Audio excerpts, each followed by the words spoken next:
Dan yang saya hormati pula pada teman-teman, rekan, peserta seminar hasil laporan kegiatan orientasi pengenalan nilai dan etika pada instansi pemerintah, pegawai pemerintah dengan berjenjang kerja atau P3K angkatan 39 sampai 45 Kecamatan Suruh, yang mana bertempat di Suruh tanggal 5 September 2023.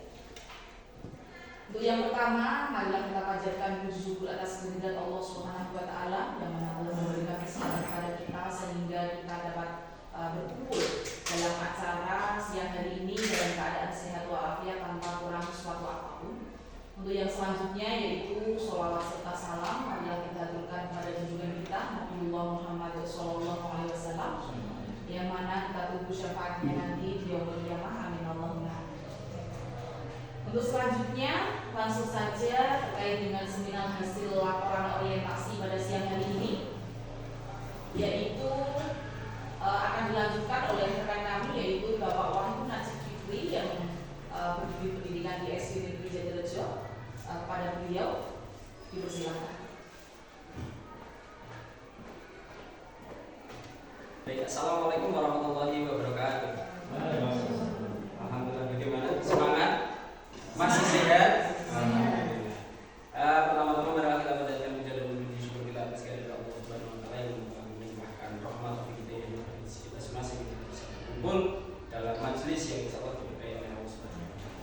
Langsung saja kita di sini saya pribadi Wahyu Najib Fikri akan mempresentasikan seminar hasil laporan yang ada di SD Jatirejo untuk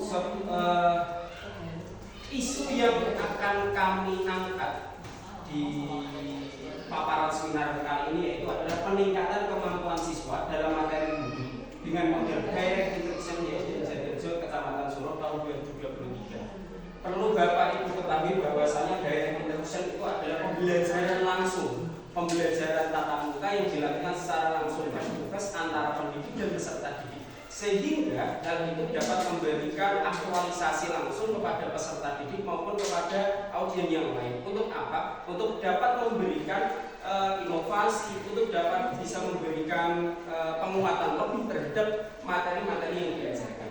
Langsung saja di tempat ini. Nah, yang pertama identifikasi isu, yaitu kesulitan dalam pemahaman mengenai tata cara budi yang benar. Itu kami temukan di beberapa murid kami yang ada di SD Jatirejo. Kita menemukan kesulitan pemahaman tentang materi wudhu. Terus yang kedua yaitu kurangnya metode pembelajaran yang menarik tentang materi wudhu. Yang ketiga yaitu kurangnya contoh praktik tata cara wudhu yang benar. Sehingga apa? Bisa dikatakan pembelajaran PAI itu ada pembelajaran yang monoton, yang hanya menggunakan media ceramah, tidak menggunakan media-media yang diri. Yang pertama dari kesulitan dalam pemahaman mengenai tata cara wudhu itu yang benar bagaimana. Kita ketahui bahwa tata cara wudhu itu rukunnya wudhu itu ada 6.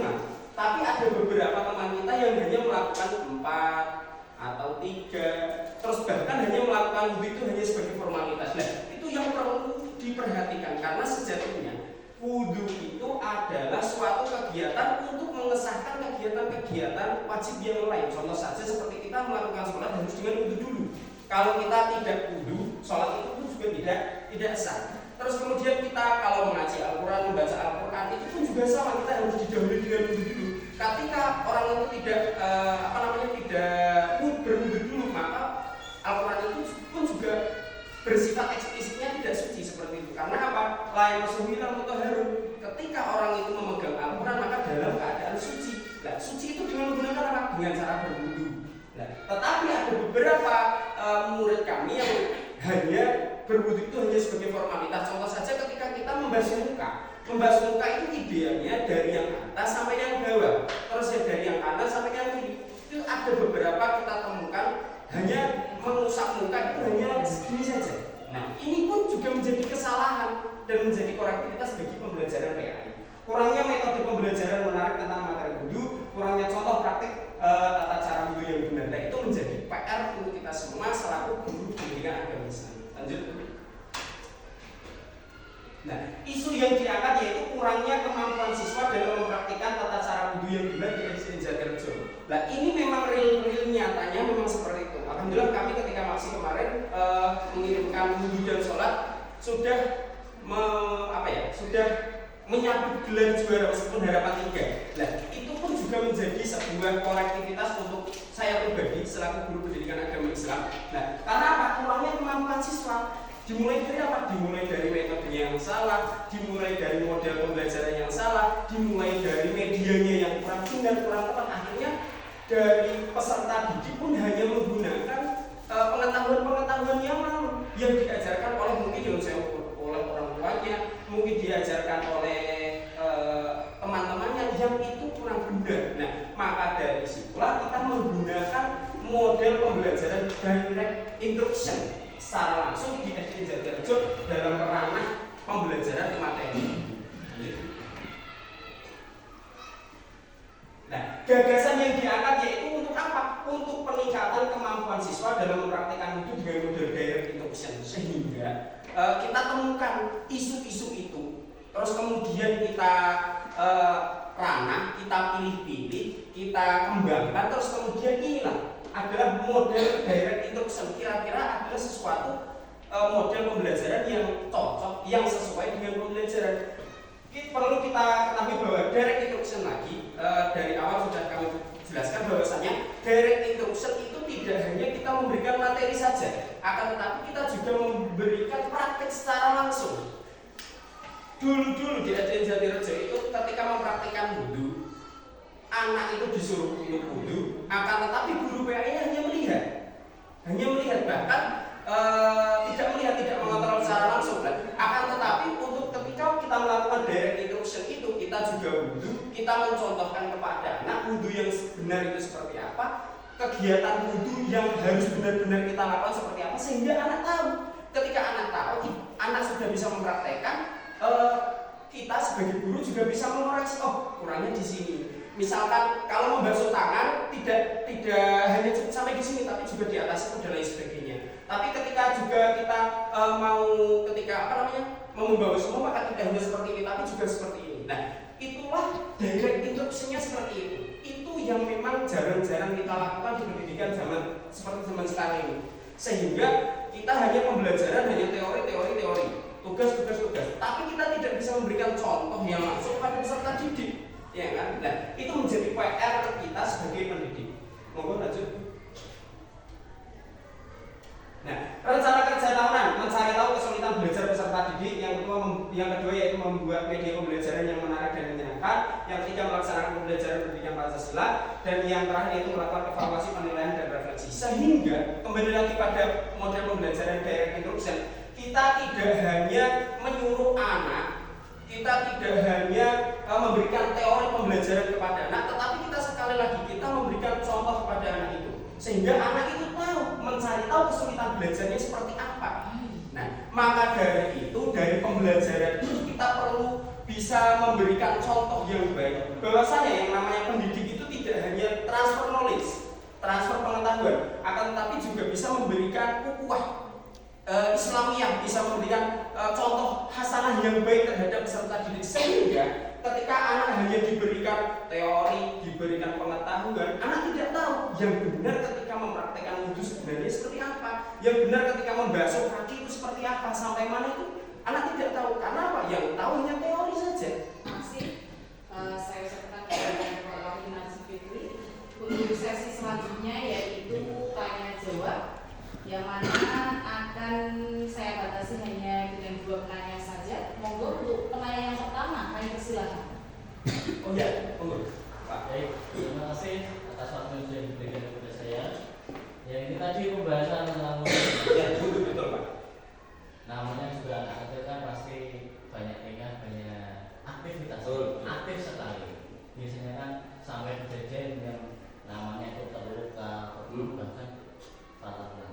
Nah, kalau seandainya di tanah ini kan merupakan salah satu ya betul. Kalau seandainya di tanah itu digigit, kan otomatis dibentur sama perban. Oh ya. Mungkin kan kadang yang kayak asbes itu loh, dulu bayangin. Itu bagaimana cara mendekatinya?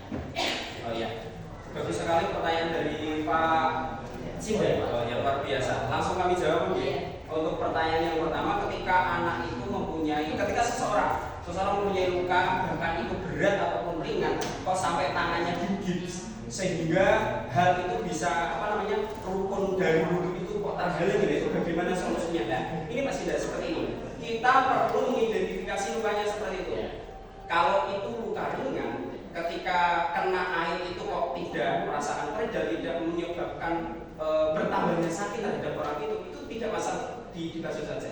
Akan tetapi ketika orang itu sampai digigit tangannya, nah, itu juga perlu diperhatikan. Kalau gipnya bisa dibuka, terus kemudian pas orang itu membasuh kedua tangannya ini bisa dibuka, bisa dibasuh dan tidak menyebabkan orang itu menjadi sakit, itu tidak masalah. Akan tetapi kok bisa menyebabkan orang itu sakit hanya dibasuh gipnya saja, gip luar maupun dari perbannya itu tidak apa-apa. Karena apa? Karena kembali lagi kita kepada darurat. Dalam keadaan darurat orang itu tidak boleh dipaksa untuk apapun karena memang itu sakit. Kalau tidak sakit dan tidak menyebabkan seseorang itu parah sakitnya, itu tidak masalah. Oh iya, terima kasih. Sudah ada yang lagi yang mau ditanyakan? Ya, pertanyaan kedua. Oh iya. Ya, silakan Mbak. Oke. Ya. Yang ingin saya tanyakan, apakah adanya minyak, tinta, sama misalnya cairan yang lain yang membeku itu berdampak terhadap bersuci? Oh iya, bagus sekali pertanyaan dari Bu Intan. Bahwasanya ketika anak melakukan pembelajaran itu pasti menggunakan yang namanya penghapus titik, ya, penghapus titik, entah itu spidol dan lain sebagainya, sehingga secara tidak sadar itu kok mengenai dari salah satu anggota rukun wudhu. Nah itu bagaimana ketika digunakan untuk wudhu itu suci apa tidak? Nah, ketika titik ataupun minyak ataupun cat ataupun tinta yang lain yang sifatnya sementara dan itu bisa dihilangi. Nah, sebelum wudhu itu dihilangi dulu terlebih dahulu. Itu untuk solusi yang dilakukan. Akan tetapi ketika hal itu menjadi permanen, contoh saja seperti tato dan lain sebagainya, sehingga mengurangi atau menghambat air itu masuk ke dalam ranah anggota wudhu, itu yang menyebabkan tidak sah. Maka perlu digarisbawahi ketika hanya bisa dihapus, bisa dihilangkan, itu masih bisa suci. Akan tetapi yang perlu diingat harus dihilangkan dulu. Nah, kalau yang seperti tato, permanen dan lain sebagainya, itu tidak bisa. Maka dalam ranah mandi besar, mandi wajib, terus kemudian bersuci, wudhu itu pun juga tidak sah seperti itu. Baik, untuk sesi selanjutnya kami haturkan kepada Ibu Mentor untuk memberikan tanggapan, masukan atau mungkin evaluasi kepada beliau Bapak Muhammad Sufidi. Monggo Ibu, silakan. Terima kasih dari saya. Terima kasih pada Pak Najib yang telah memaparkan laporannya. Ya, intinya hampir sama dengan peserta-peserta yang lain tadi. Yang pertama dengan misalnya untuk yang ini materi pertama adalah kegiatan mencari tahu kesibukan belajar dan didik dan apa seperti apa yang disampaikan di yang tadi tadi ya, itu perlu kerjasama dengan orang tua. Berarti kita perlu konsultasi dan koordinasi dengan orang tua. Berarti tidak hanya menggunakan angket. Itu. Kemudian untuk yang kedua, untuk pelaksanaan wudhu benar seperti yang disampaikan Pak Najib, itu jangan hanya teori yang tertulis di laporan, tapi mohon untuk benar-benar dipraktekkan di sekolah masing-masing, tidak hanya Pak Najib tapi juga yang lainnya. Berarti guru itu memberi contoh yang benar. Berarti tidak hanya instruksi lesan, karena instruksi lesan pun anak mencernanya juga tidak sepenuhnya dan pelaksanaan pun juga tidak sempurna seperti kalau yang dicontohkan oleh guru masing-masing. Begitu kiranya apa yang saya sampaikan. Kurang lebihnya mohon maaf.